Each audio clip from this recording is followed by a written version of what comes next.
Amados irmãos, amadas irmãs, um bom dia para todos nós, uma excelente manhã de terça-feira. Desejamos a todos os irmãos que aqui se fazem presente o nosso bom dia, mas também deixamos aqui o nosso carinho a todos os nossos irmãos que também nos acompanham ao longo do dia, deixando o nosso boa tarde, o nosso boa noite para todos. Meus amados irmãos, é com muito carinho que estamos aqui iniciando o nosso momento do Evangelho Diário. Estes breves minutinhos que nos reunimos aqui com o nosso coração em Jesus e com o nosso pensamento elevado até a Deus nosso Pai.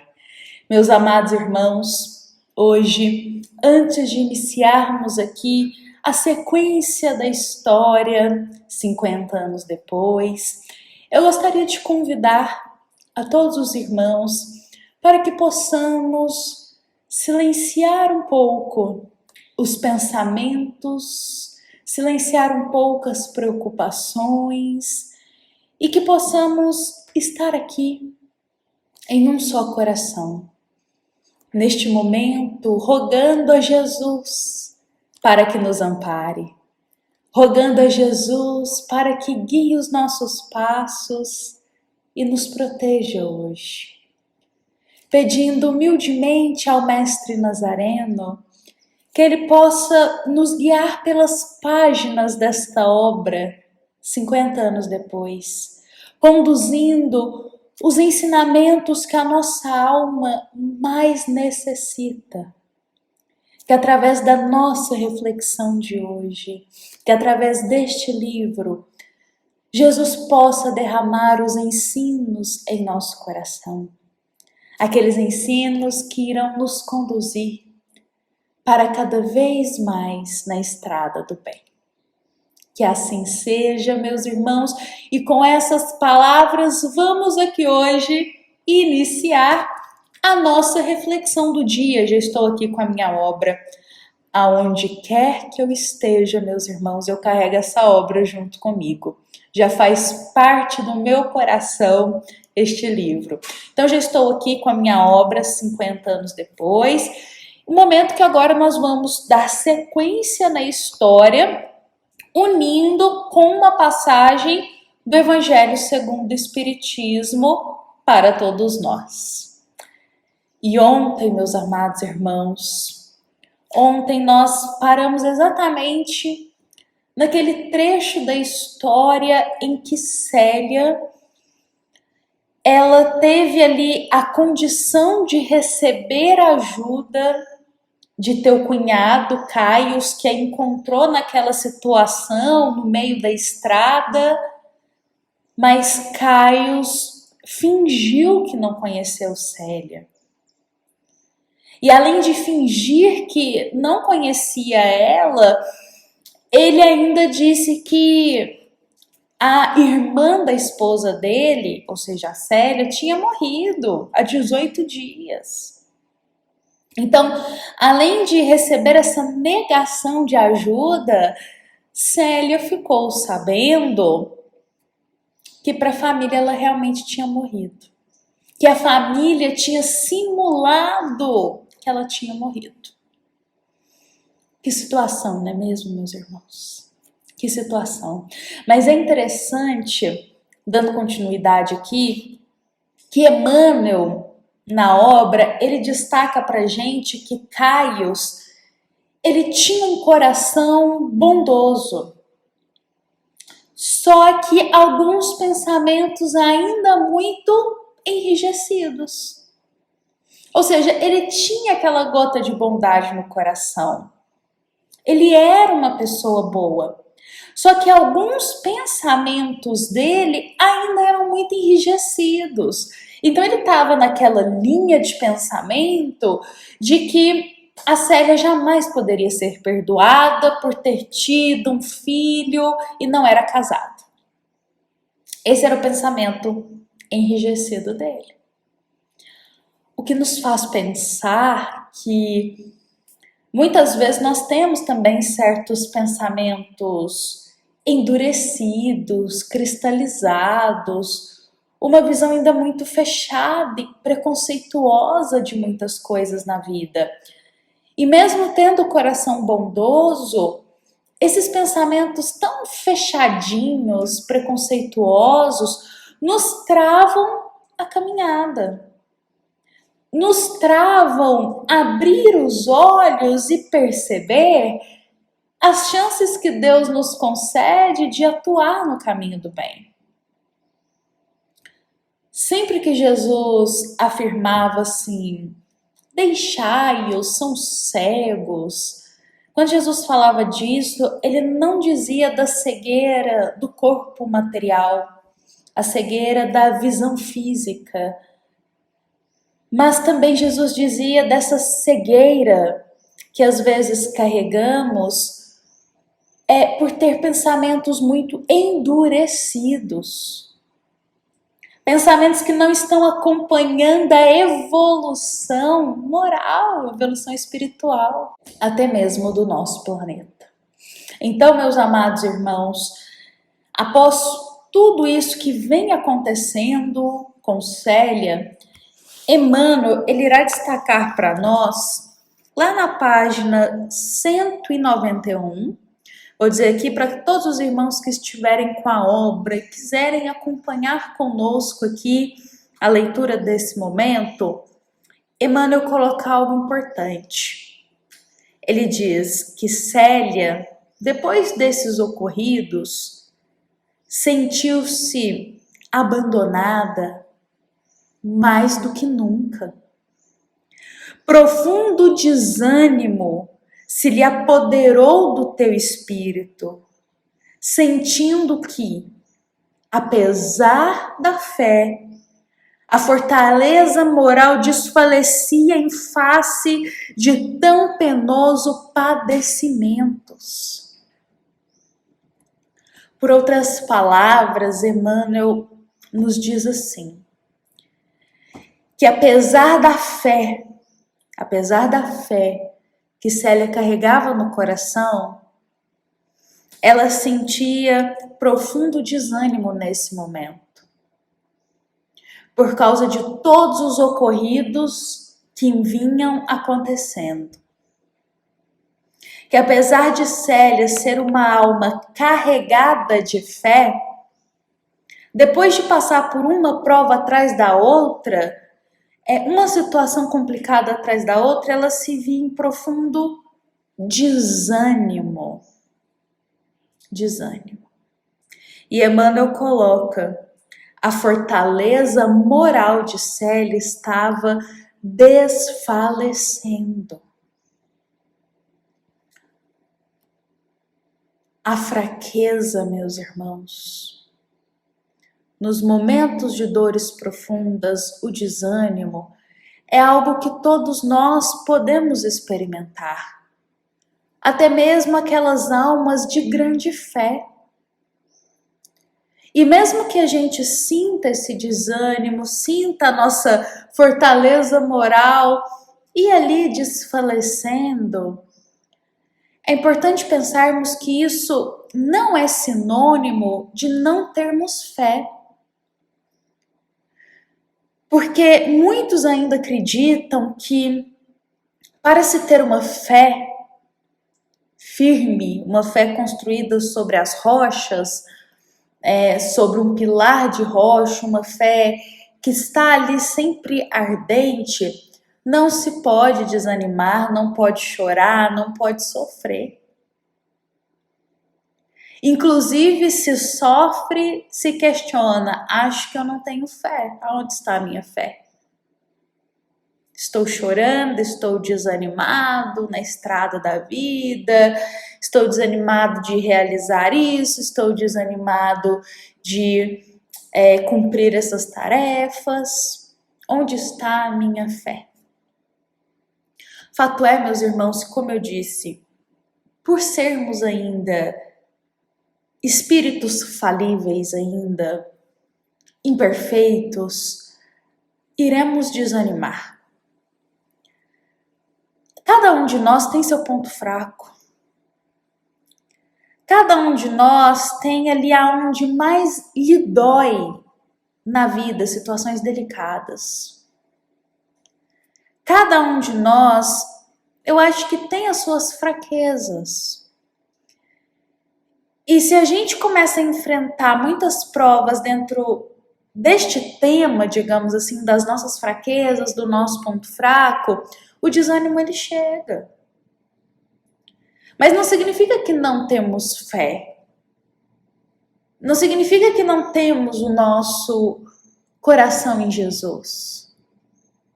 Não significa que não iremos sofrer. Após ser abandonada de uma forma tão forte, Célia se vê desanimada. Ela, como que se diz, olha para a vida, agora a vida está cinza. O que ela faria agora? Ela nunca se sentiu tão abandonada. Sabe aquela sensação de vulnerabilidade, meus irmãos? De estar muito exposto, muito vulnerável. Eu convido a todos nesse momento a nos colocarmos aqui um pouco no lugar da Célia. Quando a gente passa um momento muito difícil, geralmente a gente sempre tem alguém para nos amparar, seja um pai, uma mãe, um irmão, um esposo, ou esposa, um amigo, alguém que a gente confia muito. Sempre tem alguém que a gente consegue pegar ali com aquela pessoa para desabafar, para aurir forças, para continuar, para ter proteção naquele momento. Sempre tem alguém que a gente encontra para nos ajudar. Eu estou falando aqui na esfera terrena. Agora imaginemos não ter ninguém. Ninguém. Imaginemos precisar de ajuda e não ter ninguém para estender os braços e amparar naquele momento. Não é uma situação fácil. Não é mesmo, meus irmãos? Era isso que Célia estava enfrentando. Então, nesse momento, ela se agarrou muito a Jesus. Ainda mais. O pensamento dela estava no Cristo. Para que ela não se sentisse sozinha e desolada, o pensamento dela estava em Jesus. Inclusive, eu gostaria de lembrar uma passagem do Evangelho segundo o Espiritismo. A primeira passagem do capítulo 5, meus irmãos. Nos diz assim, Jesus, bem-aventurados os que choram, pois serão consolados. Bem-aventurados os que choram, pois serão consolados. E eu reservei esse trecho para o nosso encontro aqui de hoje, meus irmãos, porque Jesus, ele não falou. Bem-aventurados os que nunca choram, porque esses serão consolados. Jesus não falou isso. Cristo também não falou, bem-aventurados os que nunca sofrem, porque esses sim serão consolados. Jesus não disse isso. O que o Cristo disse? Bem-aventurados os que choram, os que sofrem, os que padecem de aflições, pois serão consolados. Firmando para todos nós que ainda choraremos no caminho, ainda sofreremos, ainda com o nosso coração sensível iremos sentir o desânimo muitas vezes perante as provas, mas perseverança, pois seremos consolados. Consoladoras e belas essas palavras de Jesus para todos nós. Mas, meus irmãos, continuando a nossa história, Célia então está nesta situação, em meio à estrada, sozinha, já é noite e com aquela criança no colo dela.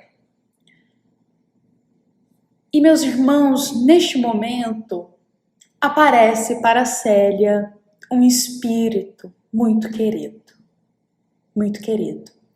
O teu avô Quinéio irá aparecer para ela em espírito, para derramar no coração de Célia palavras de consolação e de esperança que ela precisa naquele momento. Porque Deus jamais desampara os teus filhos. Deus jamais nos desampara. Jesus jamais deixa os teus irmãos sós e desolados. Por isso a boa espiritualidade, os espíritos amigos irão auxiliar Célia neste momento. E o avô dela em espírito irá aparecer para ela, Quinéio. E lhe dirá palavras de esperança e de consolação naquele instante. E entre as palavras Quinéio dirá: filha, não cogites senão de bem cumprir os desígnios do Senhor a teu respeito. Não permitas que o teu pensamento volte ao passado. Por outras palavras, o Quinéio, ele estava dizendo: Célia, as dores estão fortes, as aflições estão chegando, mas não fica voltando no passado, tentando encontrar quem é culpado disso, quem que causou aquilo, quem que me deixou chegar nessa situação. Não fica voltando no passado. Isso só vai trazer mais revolta para o teu coração. Foca no futuro, no aqui e no agora. Foca no hoje e em seguir para frente. As palavras de Quinéio, meus irmãos, são palavras que servem para todos nós, porque muitas vezes no momento de dificuldade, seja no meio familiar, conjugal, entre os filhos, entre amigos, no trabalho, no meio que for. Geralmente, num momento de dificuldade ou quando um problema surge, a gente tem esse movimento de ficar procurando quem é culpado. Ah, mas quem é culpado? Por que aconteceu isso? Por que não sei o quê? E voltando muito lá atrás, pegando miudezas para poder justificar alguma coisa. Mas isso só traz mais revolta para o coração. Não traz a solução, não traz a paz na consciência, não traz o reerguimento da fé. Ficar ruminando o passado para achar o problema e quem causou o problema não nos ajuda a caminhar para frente, pois ficaremos presos no passado. Então é melhor a gente deixar o passado no passado e seguir daqui para frente.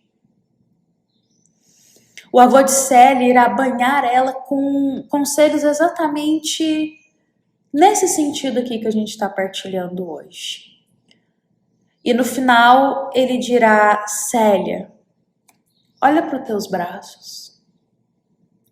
Olha essa criança que está nos teus braços. Sabe quem é essa criança, Célia? Sabe quem é o espírito dessa criança? E ele dirá para ela quem é o espírito. E nós também saberemos disso amanhã, meus irmãos. Quem será o espírito que Célia está segurando nos braços, como aquela criança? Amanhã nós descobriremos juntos e daremos sequência na história. Afinal, meus irmãos, hoje nós finalizamos mais um capítulo da obra, o capítulo 3, meus irmãos. Agora, a partir de amanhã, a gente já adentra no 4º capítulo, caminhando para o final dessa obra. E também saberemos que espírito é esse. Convido a todos a estarmos presentes aqui amanhã para o nosso encontro diário. Estamos todos os dias aqui às 7h30 da manhã, com o nosso coração em Jesus, com o nosso pensamento em Deus e reunidos como uma grande família. Obrigada, meus irmãos, pelo carinho, pela paciência de estarem aqui conosco neste momento, partilhando o pão do Evangelho. Meus irmãos, lembremos que esta é uma mensagem da nossa amada Casa Espírita Luiz Gonzaga, da cidade de luminárias para todos nós que aqui estamos presentes. Fiquemos em paz, fiquemos com Jesus, meus irmãos. Até amanhã, na quarta-feira.